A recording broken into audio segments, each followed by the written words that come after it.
The unexpected visitors. The twin sons of Telra had already begun their descent when the scrapyard shook.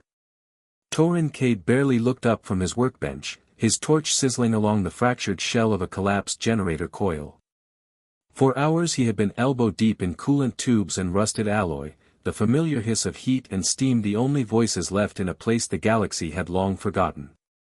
He lived in solitude, not because he hated people, but because people had a way of breaking things too far to fix. And Torin only knew how to heal, not abandon. So when the ground began to quake beneath his boots and the sky turned gold behind the smoke-streaked horizon, he assumed it was just another heat storm rolling in from the north. Until he heard the growl. Low, ancient, wounded.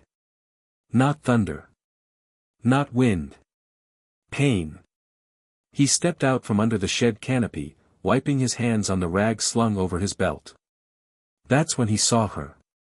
She was immense, larger than any biological creature he'd seen with his own eyes.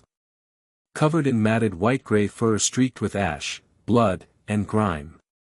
Her left flank bore the distinct scarring of Imperial pulse cannon burns. She limped on 3 legs, the 4th dragging slightly. But her eyes were golden flame, sharp as glass and infinitely tired. In her jaws she carried something. Someone. Another wolf, heavier, limp. His muzzle was blackened with soot, his ribs showing. His fur was torn, his eyes shut. Blood soaked the silver fur of his neck and seeped through the creases in her teeth. But she carried him gently, desperately. Torin didn't move. Neither did she. For a long moment they simply looked at one another. Her chest heaved with each labored breath. The male wasn't breathing at all, he realized. Then she had come to him on purpose. Not to kill. Not to threaten. To beg. And that broke something in him. He slowly raised both hands, unarmed, unthreatening. Put him down on the bench, he said. If I can't save him, I'll still try. She moved with such precision it startled him, placing her mate carefully onto the center of his worktable as if laying down something sacred. She stepped back immediately, though her teeth glistened like daggers and her tail twitched with warning. Torin approached slowly. The male was heavy, his body hot with internal trauma. Burn marks along his ribs. A collapsed lung, maybe 2. Internal bleeding, severe. He checked for a pulse. Faint, erratic, but still there. He cursed under his breath and grabbed a set of injectors and stabilization rods. His medical stock was old, pieced together from military surplus and rogue trader salvage. Nothing was clean, nothing was sterile, but he'd saved worse with less. The clock was ticking, and death was knocking at the door. Against all odds. His hands moved fast, driven by instinct and desperation. Nanosealants into the wounds. Collapsed lung reinflated with an exovent valve made from an old coolant pipe.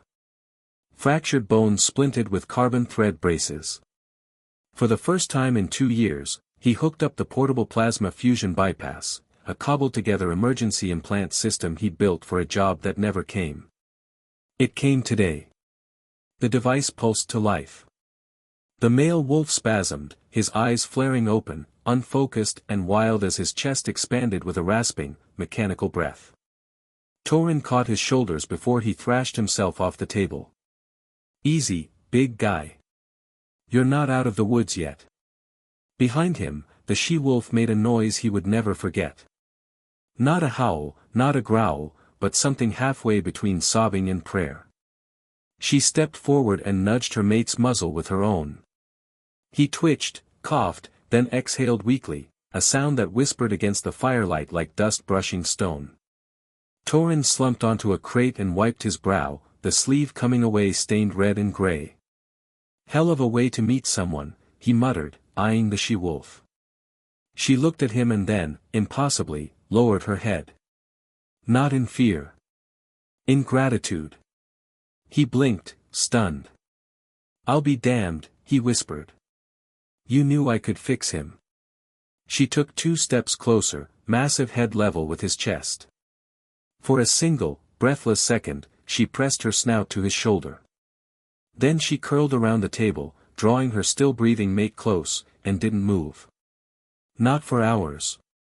The storm came that night. Torin knew it would, he'd seen the sulfur clouds hours before the quake. But he hadn't had time to fortify the yard, not with 2 alien wolves bleeding out on his table and the world deciding that now was the moment it would show him just how fragile a shelter made from scrap truly was. Rain pelted down in molten bursts. The wind howled like gods arguing. But inside the forge, all was still. The male wolf, Varn, Torin had heard her whisper once, so softly it barely seemed real, lay unconscious, stabilized, breathing through a hacked exorespirator Torin had fused into his neck port. The plasma bypass kept flickering, but the vitals held. Barely.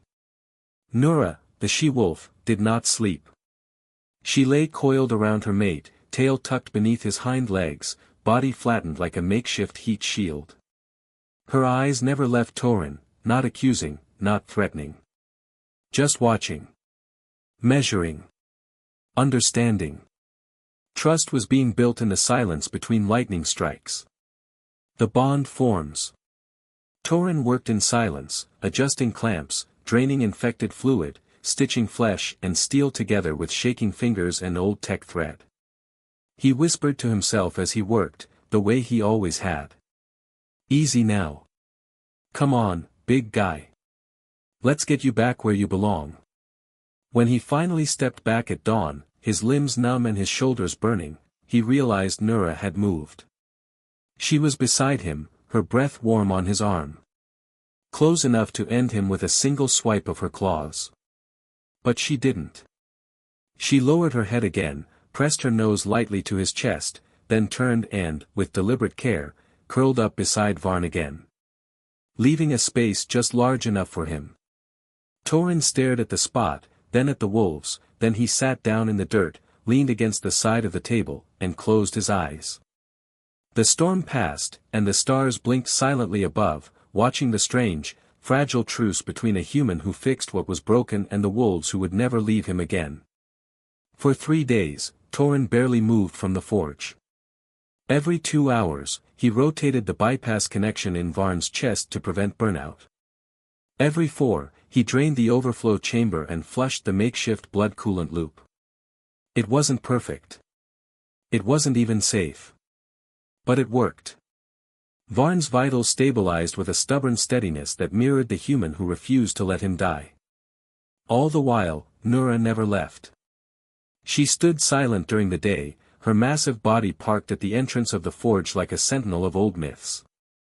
At night, she curled around her mate and the mechanic like a warm fortress, her soft breathing the only sound outside the hum of machinery. Her fur smelled like iron and ozone. Her breath like cinders and pine. By the end of the 3rd day, Torin finally leaned back on his haunches, staring at Varn's face. The male wolf's chest rose and fell with the kind of breath that no longer came from artificial power. It was real. Natural. Alive. I think he's coming back, Torin whispered. Nura lifted her head at that, slow and deliberate.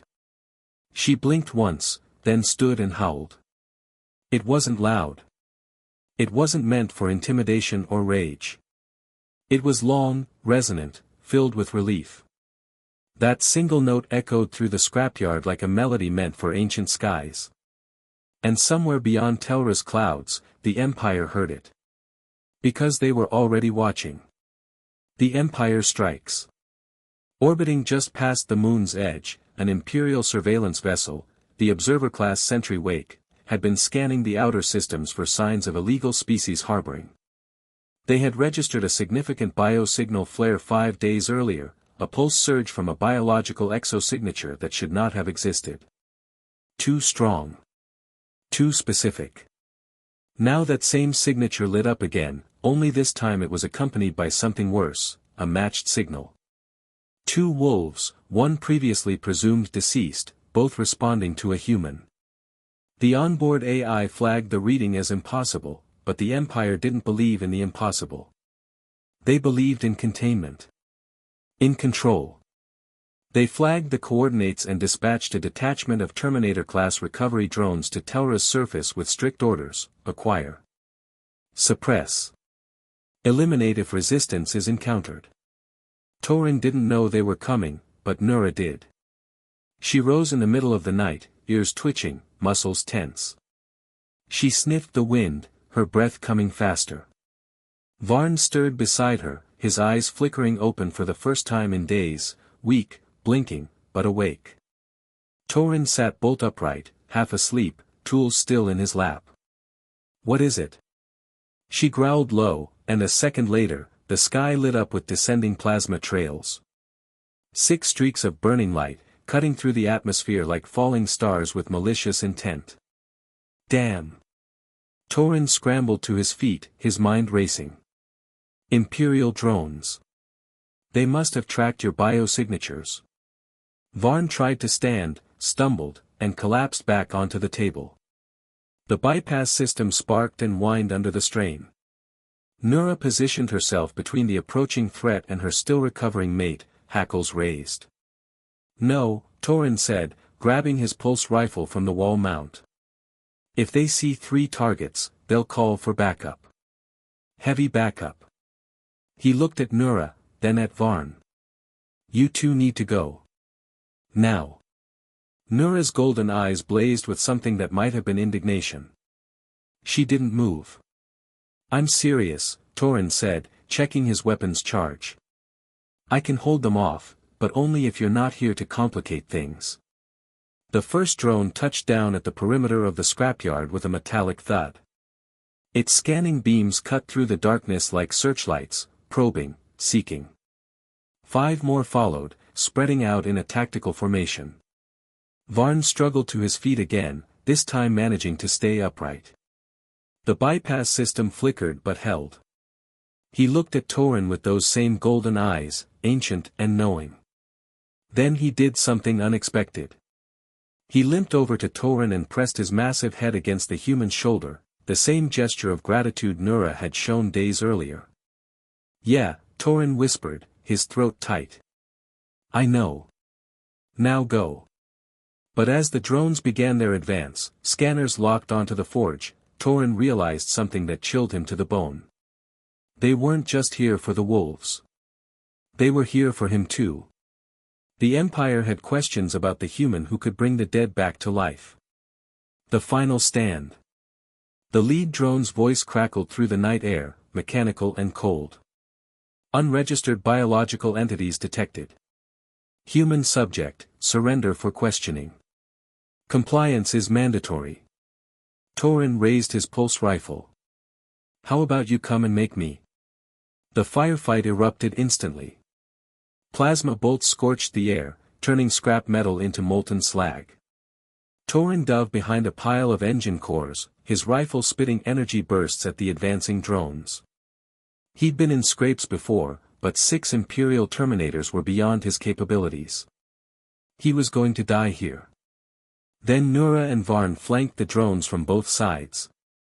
Despite his injuries, despite the flickering bypass system keeping him alive, Varn moved like liquid shadow. His claws found weak points in armor plating, his jaws crushed sensor arrays. Nura was a force of nature, her massive frame bowling over drones like they were toys.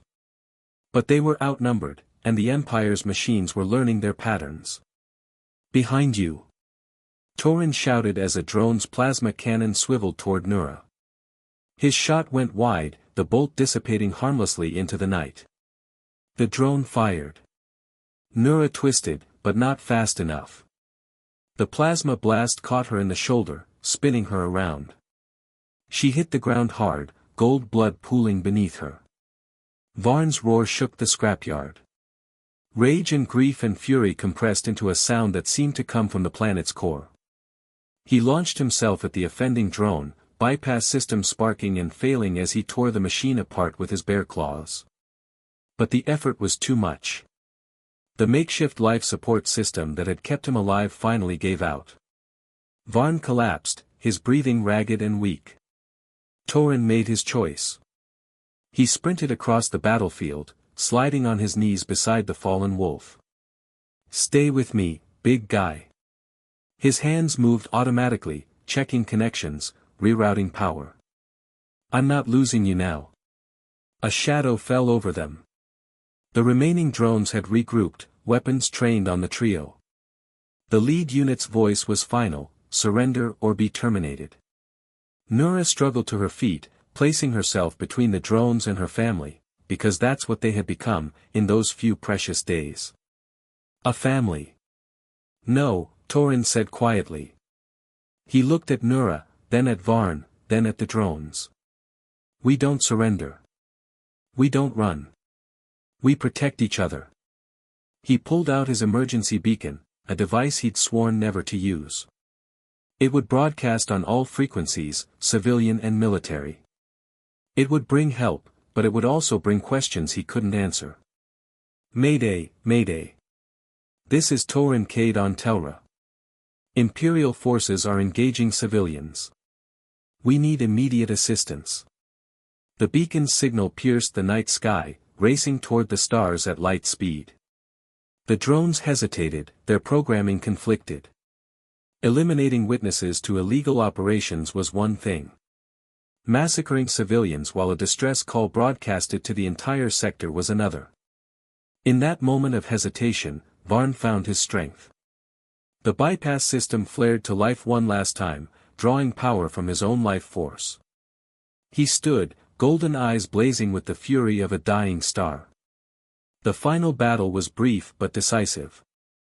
When the reinforcements arrived, a mixed fleet of civilian traders and sympathetic militia, they found the scrapyard littered with destroyed drones and 3 figures huddled together in the ruins. Torin was unconscious but alive. Nura was badly wounded but breathing. And Varn. Varn was gone.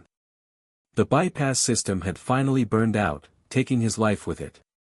But he had saved them. He had chosen to spend his final moments protecting the human who had given him a second chance at life, and the mate who had never left his side. 6 months later, on a small farming world in the Outer Rim, Torin Cade opened his new clinic.